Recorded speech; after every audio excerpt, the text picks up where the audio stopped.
Divine separation is not rejection, it's rescue. There are moments in life when the silence of heaven feels deafening, moments when we do not understand why someone is torn from our story, why the one we tried so hard to love becomes the very one who seeks to break us. But what if I told you, not every separation is a loss?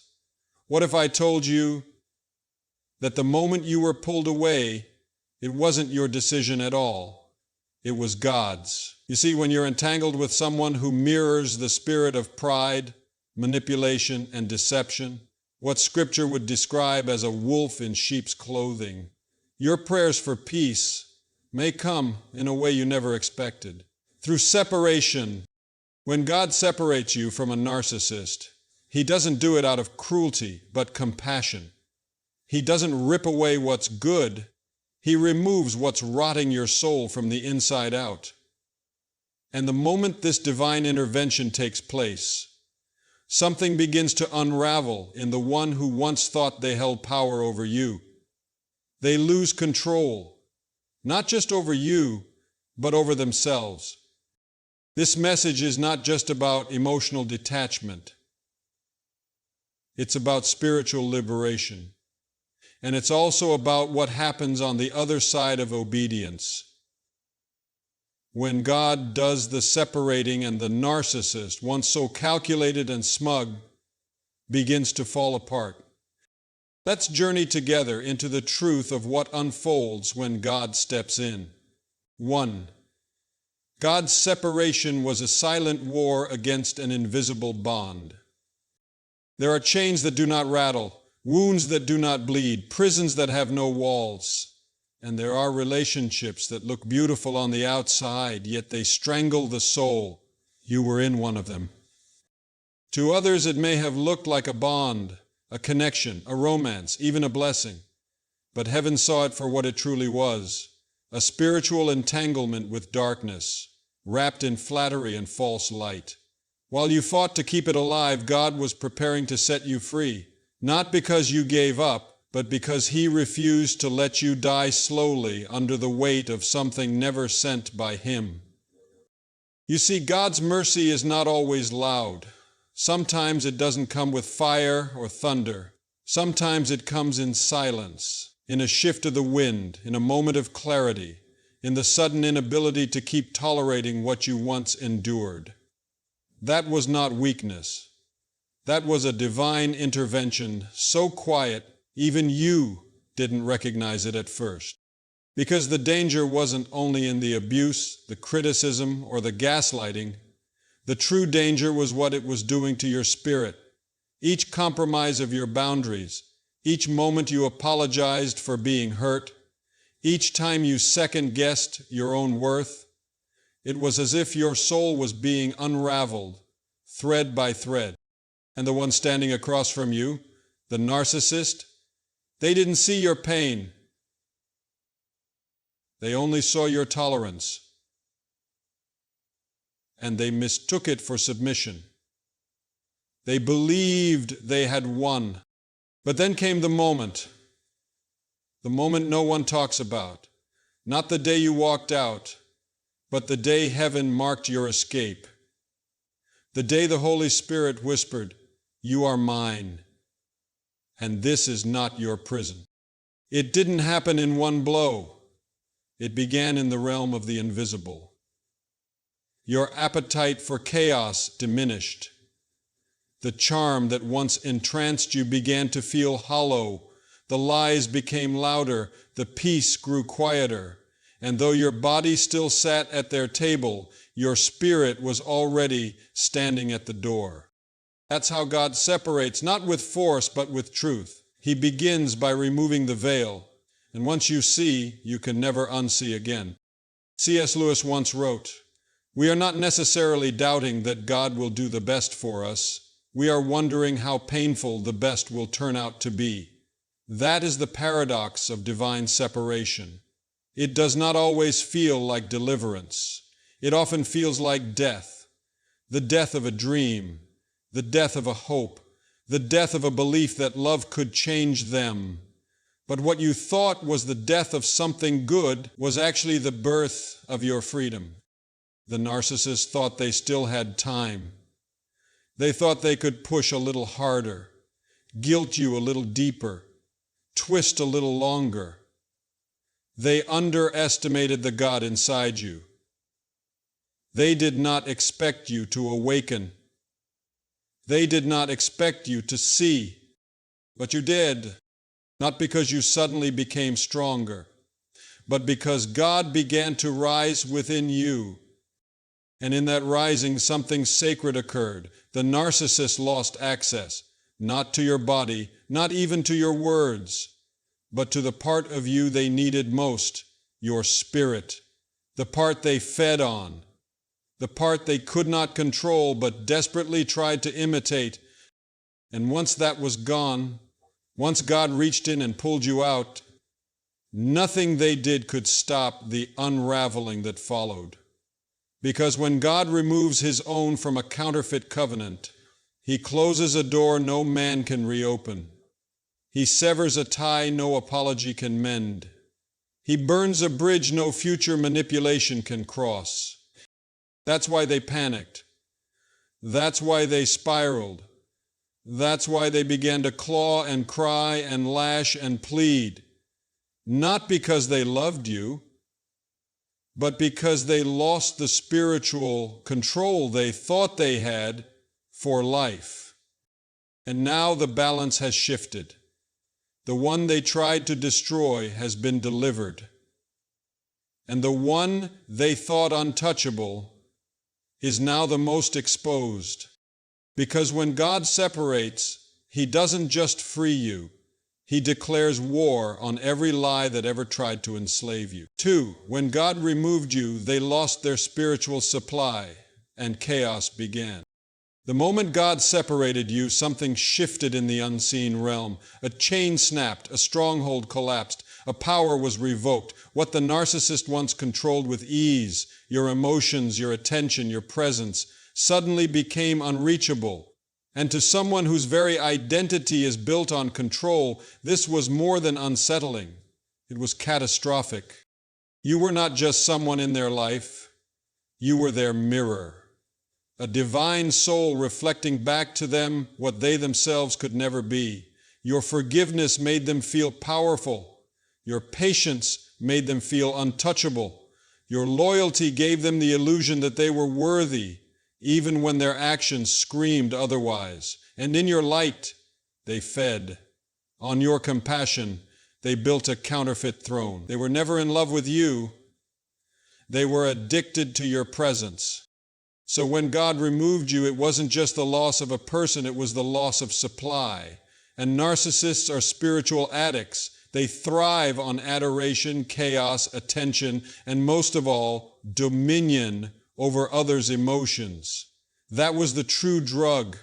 Not your body, not your companionship, but your vulnerability. And once that was gone, they began to panic. Their world, once propped up by your gentle nature and sacrificial spirit, began to shake. They reached for you, not in love, but in desperation, not to reconnect, but to reclaim control. And when they realized you weren't answering the phone, weren't reacting to the bait, weren't showing up with open arms, a different kind of rage began to rise. Because nothing threatens a narcissist more than irrelevance. They never expected you to leave. They believed their grip was eternal, that no matter how many times they lied, twisted, betrayed, you would stay. They thought they had studied your weaknesses, your patterns, your heart.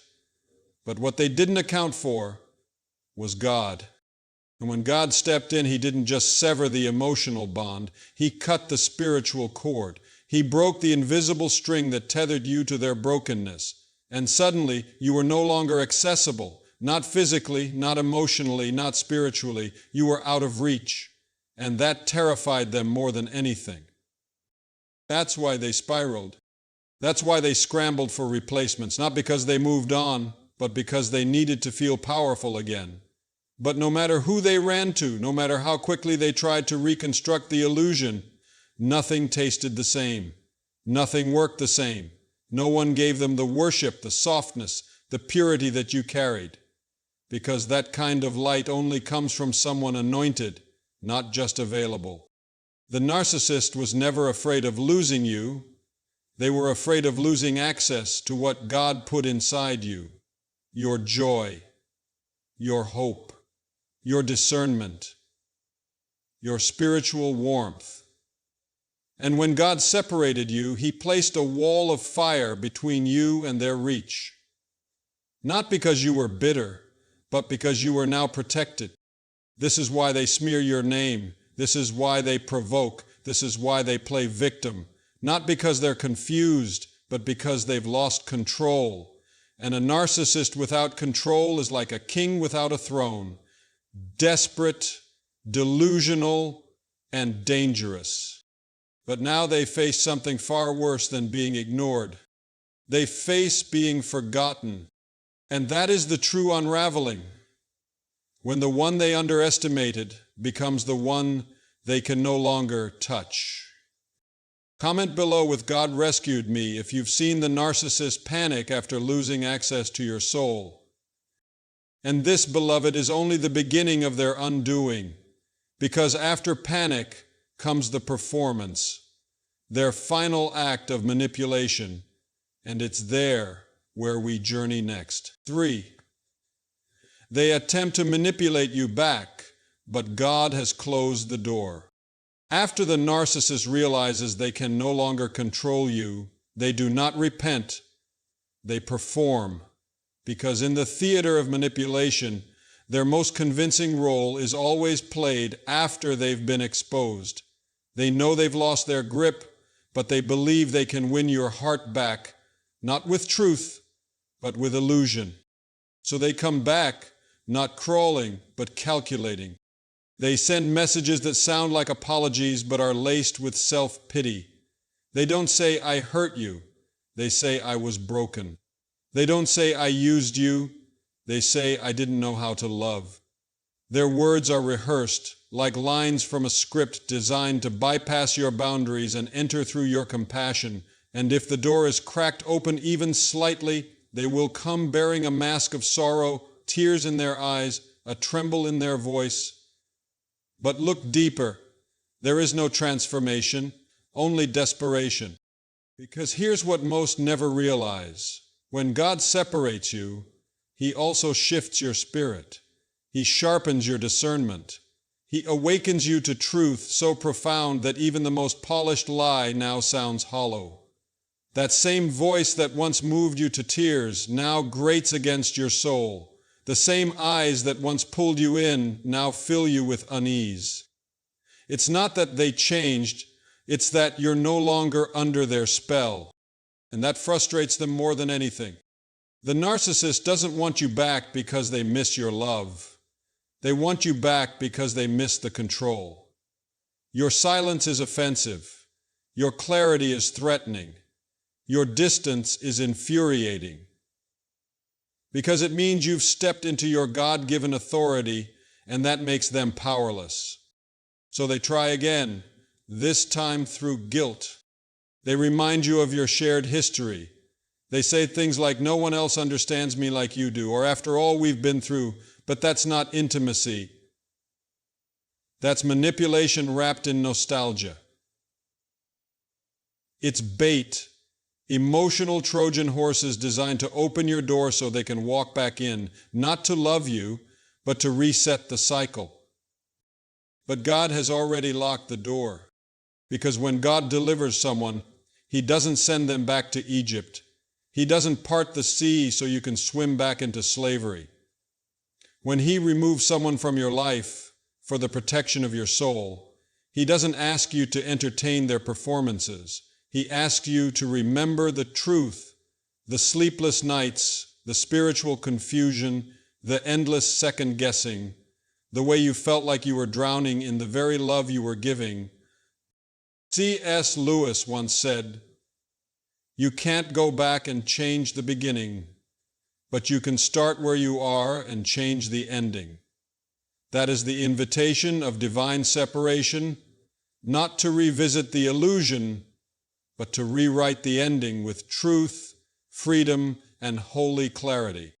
And the narcissist knows they cannot follow you there, because this time, when they knock, they are not met with tears, but with silence, not with excuses, but with boundaries, not with longing, but with divine stillness.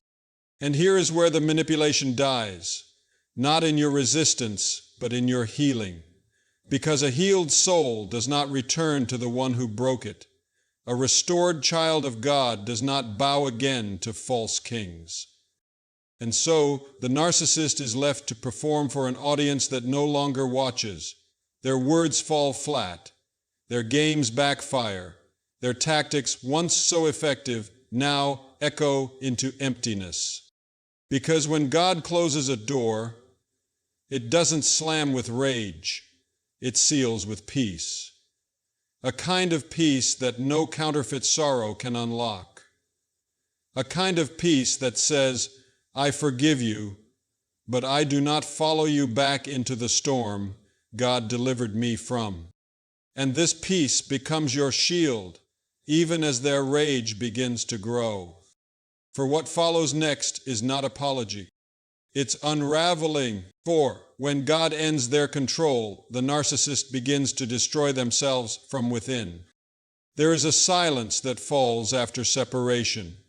At first, it feels peaceful, like the eye of a storm finally passing. But for the narcissist, that silence is not peace. It is the sound of something cracking from the inside. It is the shatter of their reflection when no one is left to hold the mirror. You see, narcissists do not exist in isolation. They are not self-contained beings. They are spiritual parasites, emotional siphons who require the constant feeding of admiration, validation, submission. They cannot exist without a host. Your forgiveness stabilized them. Your empathy shielded them. Your silence empowered them.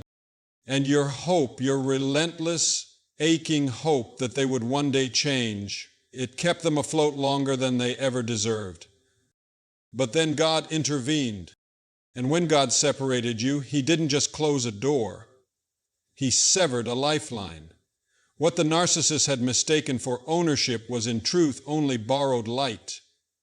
And the moment that light was withdrawn, the darkness that had always lived beneath their charm and smiles began to surface in full force.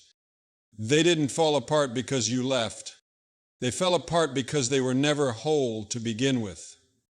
The unraveling does not come immediately. At first they try to maintain the illusion. They find a replacement, someone new to impress, someone more naive, someone less awakened. But the supply doesn't stick. The attention fades, the control slips. Because you weren't just another person, you were the covering, you were the spiritual hedge, the presence that softened their consequences and kept divine judgment at bay. But now that you're gone, they are fully exposed to the consequences of their own character. And it terrifies them. Their temper becomes unpredictable. Their charm becomes forced. The lies become frantic. They try to gather control, but the strings they once pulled now break in their hands. Relationships falter. Opportunities dry up. People begin to see the inconsistencies, the red flags, the manipulation, and the narcissist cannot stop it because you're no longer there to absorb the blow. That's what no one tells you. You were the shock absorber for their chaos. You were the one who took the impact of every angry outburst, every gaslight, every slander. You were the emotional firewall that kept their world intact. Now removed, the full weight of their dysfunction returns to its origin, themselves. They begin to spiral, at first in private, insomnia, paranoia, the creeping realization that they are being slowly forgotten. Then it grows public, failed relationships, reputation decay, self-sabotage dressed up as ambition. They chase success, image, attention, but none of it sticks, because nothing can fill the void left by the exit of someone sent by God. And that is the curse they now live under. They lost access to someone they were never qualified to have in the first place. C.S. Lewis once said, "Hell begins with a grumbling mood, and yourself still distinct from it, perhaps even criticizing it. But there may come a day when you can no longer.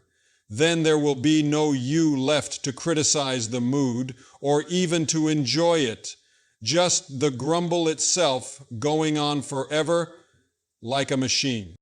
That is what the narcissist becomes, a spiritual machine grinding in the dark, bitter, empty, endlessly recycling blame with no more fuel, no more mask, no more lifeline. Because the true judgment isn't always lightning from heaven. Sometimes judgment is silence. Sometimes it's God stepping back and saying, "I will no longer cover you with the presence of my child." And when God does that, the unraveling isn't a punishment. It's a revealing, a peeling back of the soul to expose the barrenness that was always there. Let the world keep spinning. Let them keep posting, pretending, performing. You know the truth.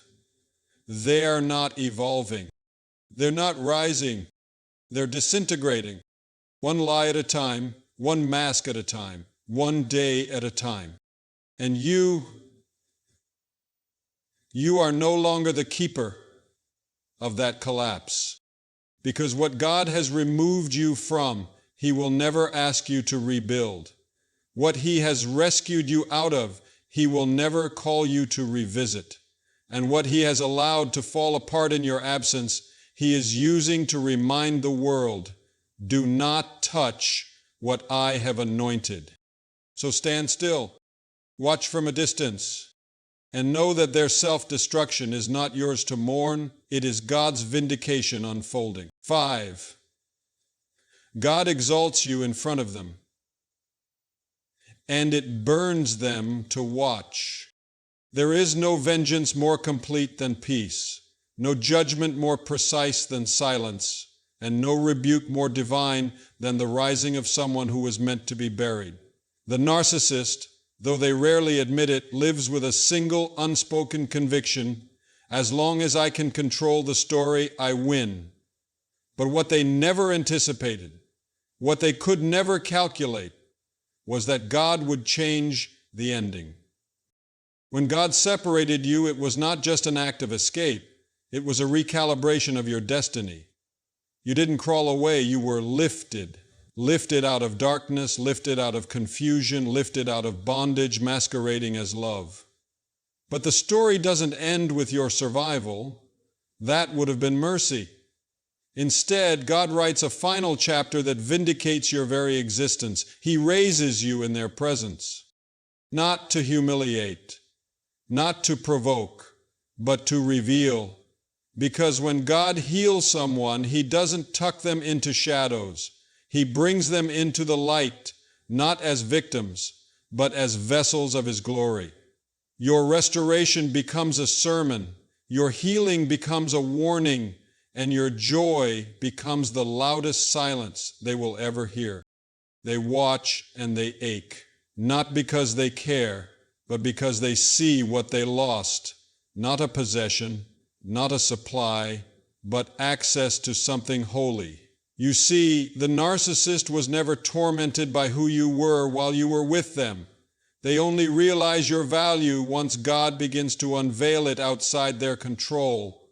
It is then that the illusion collapses. It is then that they understand, I did not just lose a person, I lost favor I never earned. And so the unraveling continues. You rise in peace. The kind of peace that cannot be faked. You begin to walk in authority, not over others, but over your own identity. You smile without explanation. You breathe without tension. You speak without fear. And this unbearable beauty of your healing becomes a mirror to their brokenness. They told others you were the problem, but now they must explain your peace. They told stories to discredit you, but now they must wrestle with your fruit, because there is no lie strong enough to hide what God is doing openly, and no smear campaign effective enough to stop heaven's endorsement. That's what burns them. That's what haunts them. Not that you hate them, but that you've become unreachable. You no longer respond. You no longer justify. You no longer entertain the cycle because you've been elevated to a level where they can no longer breathe. Their tactics suffocate in the atmosphere of your freedom. And here's the divine paradox. Your rise is not built on revenge. It's built on surrender. You didn't fight your way here, you yielded. And in that yielding, God did what no confrontation could. He turned your obedience into promotion. Now you sit at the table He prepared, not in pride, but in awe. C.S. Lewis once said, "The more we let God take us over, the more truly ourselves we become." Because He made us. And now in the fullness of who you are, the narcissist sees the person they tried to erase, the soul they tried to break, the light they tried to dim, and they can do nothing but watch. Let them scroll, watch, gossip, minimize. Let them tell themselves whatever story helps them sleep. It no longer concerns you, because what you carry now cannot be understood by those who live in delusion. You carry the mark of someone who was rescued, refined, and restored by fire. And that fire, though it did not consume you, will forever burn in their memory. For in the end, your greatest revenge was never destruction. It was resurrection. What God separates, no one reclaims. You may still remember the pain, the moments you questioned your worth, the nights when confusion felt like your only companion, the strange grief of loving someone who seemed determined to dismantle you from the inside out. But remember this: you didn't walk away. You were called out. You were not discarded. You were chosen. And when God chose to separate you, it wasn't because you were too broken to stay. It was because you were too sacred to remain in something that grieved His Spirit. This was never about escape. It was about alignment. It was about God stepping into the war for your soul and saying, "This far, no further." And now, you are not who you were. You are not a survivor clinging to scraps of dignity. You are not a ghost of your former self. You are not defined by what they did, what they said, or how they tried to rewrite your story. You are living proof that what the enemy meant for evil, God turned for good. Not in theory, not someday. Now, let them say you changed, you did. Let them say you're distant, you are. Let them say you're different, you're finally whole. And when they try to come back, when their world begins to collapse under the weight of their own making, and they remember the warmth they once consumed, you will feel no rage, no revenge, no need for vindication, only stillness. Because healing doesn't scream, it stands. And when you stand, you testify. You testify that freedom is real, that rescue is possible, that God still separates light from darkness, not to punish the darkness, but to preserve the light. And when He does, no manipulation, no charm, no apology, no performance, no memory is enough to bridge what He has righteously divided. So, stand tall, beloved. Let them watch. Let them wonder. You don't owe them closure. You don't owe them your voice. You don't even owe them your pain. Because when God wrote the final chapter, He did not leave the pen in their hands. He wrote it Himself. And when God authors your restoration, there is no revision. If you've felt this truth in your spirit, comment below with the words, "God rescued me." Let the enemy know. Your silence is not defeat. it's deliverance. You are free, you are healed, and you are no longer theirs, you are God's.